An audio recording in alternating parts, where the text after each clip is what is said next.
All right, you guys, once you have your ClickFunnels account set up, the next step is to get a domain name. So I'm going to show you exactly how you can get a domain name. I'm using Namecheap. You can use any of them.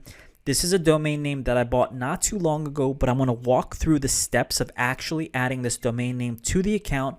Now, Namecheap domain names are like $8. It's literally like the best investment you can make because you don't want to have the standard ClickFunnels domain associated with your funnel. It's like a subdomain. It's going to say like your subdomain.clickfunnels.com. It's not professional. You want a custom domain.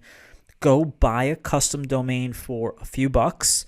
And all you have to do after you buy the custom domain is literally come in.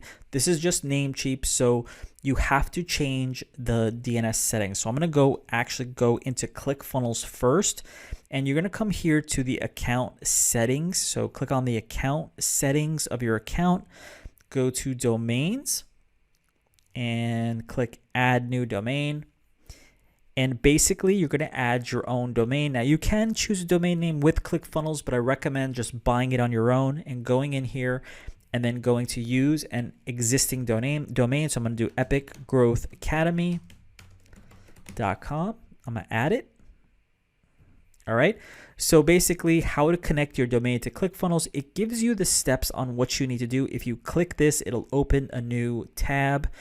And it'll tell you from whoever you bought your domain. If you bought it from Namecheap, GoDaddy, Cloudflare, whatever, right? Bluehost, any of those. One-in-one. It'll show you how to do it, but it's really, really dead simple. All you got to do is go into the DNS. You need to set just 2 records, okay? 2 CNAME records. The first one, you're going to put the @ symbol for the host, and that's going to be target.clickfunnels.com. The second one is just going to be www for the host. It's also going to be target.clickfunnels.com. You want to save those.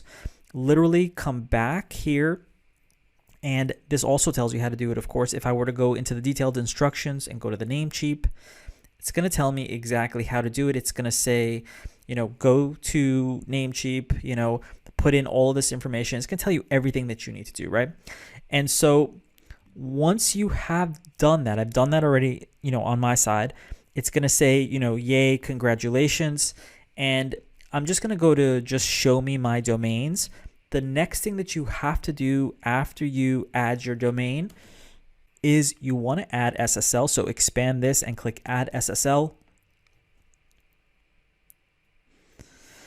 So you got to wait like 10 or 15 minutes, it recommends, until you come back and you can click on like check that it's added. Usually if I do it now, it might not work, but I'm gonna click it now and I'm gonna show you. All right, so it worked, but usually it doesn't work right away. But anyhow, I've added it probably because I added this before and took it off. And so there you have it, right? So then your domain is ready to use. You have a default page. You want to associate it with a funnel. But since we haven't actually built our funnel yet, we need to actually build a funnel before we associate it with a funnel. So I want to make sure that you get the domain in there. Another thing that you have to do is you want to set up like the basic configuration stuff. So a few other things is in your account settings, again, we're already there, but if you go back and you click account settings, you want to go in and go to your payment gateways. This is going to be important. You want to go and add a new payment gateway, right? And then when you add your new payment gateway, you're going to pick who your payment gateway is. There's a pop-up video, as you can see here. You can watch how it works. Stripe is recommended. It's a direct integration. It's really, really good. But if you can't use Stripe, you want to use someone else, you can. Just click on Stripe and literally go set up your Stripe account. It's going to walk you through it. Now, if I go create Stripe account, it's going to make sure that I'm already logged into it. If I'm not logged into it, then I have to log into it. So go to stripe.com and go and set up your Stripe payment account so that you can integrate it into ClickFunnels. So you just go here and you click start now and you go through the process of registering. When you're all done, you come back here and you go through and you link up your Stripe account. So I could also click this, create Stripe account, and then it'll put me through it. I'll be able to enable Apple Pay as well if I wanted to. So a bunch of really cool things that you can do. And the point is you want to get the whole thing connected up. We need to put a name for it and go through the process of connecting it. And then once that is complete, we can actually accept payments, which is really, really important to do. So make sure you go through, do those 2 steps right now, the domain name, and then when we go through, we're going to actually go in and set up the actual funnel itself.